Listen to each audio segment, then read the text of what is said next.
I am Lizzy Okoro. I'm actually starting my career all over again in my 30s, which is really kind of crazy. And I am the real female entrepreneur.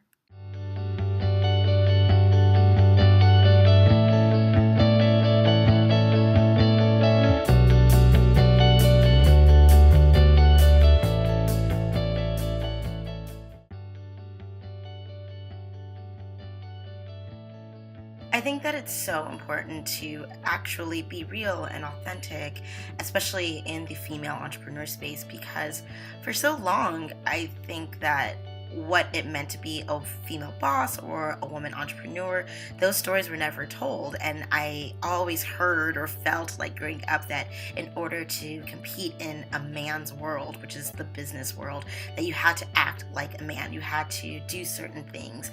And so I think that now that we have an opportunity to really look around and see that there's so many women, badass women, who are creating businesses, like what it's really like for them. And I think that will inspire other women and other young girls to be leaders.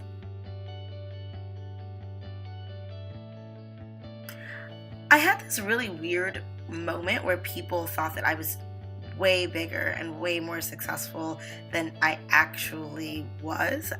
I don't know why. I mean, I appreciate it and I guess I was flattered, but people would say like, "Oh, you don't have anything to worry about. You're super successful. Bench magazine is this and it's that and you have a team and you have all of these things."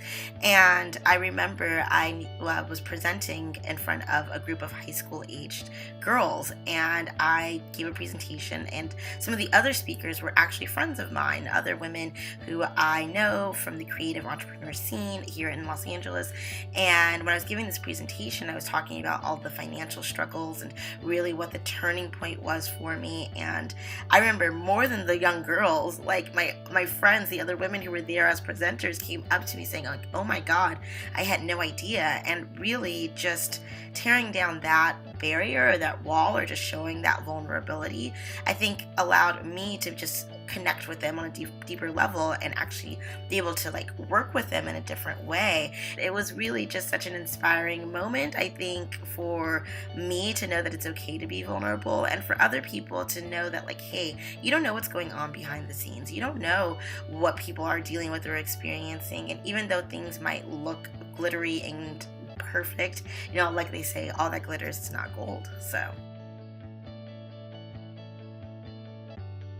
I believe in the mission of the real female entrepreneur because I believe that there's no other time in history where women have really been so empowered and really come together in terms of being a community, in terms of understanding intersectional identity. Like, just this time right now is so, so important.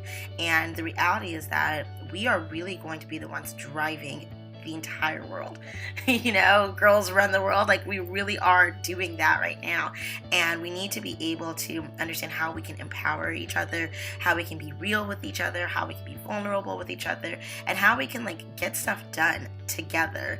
And so I just think that this is incredible. The real female entrepreneur is something that's so, so needed. And I really hope that it just continues to inspire other women to go for their dreams. I am Lizzy Okoro. I'm actually starting my career all over again in my 30s, which is really kind of crazy. And I am the real female entrepreneur.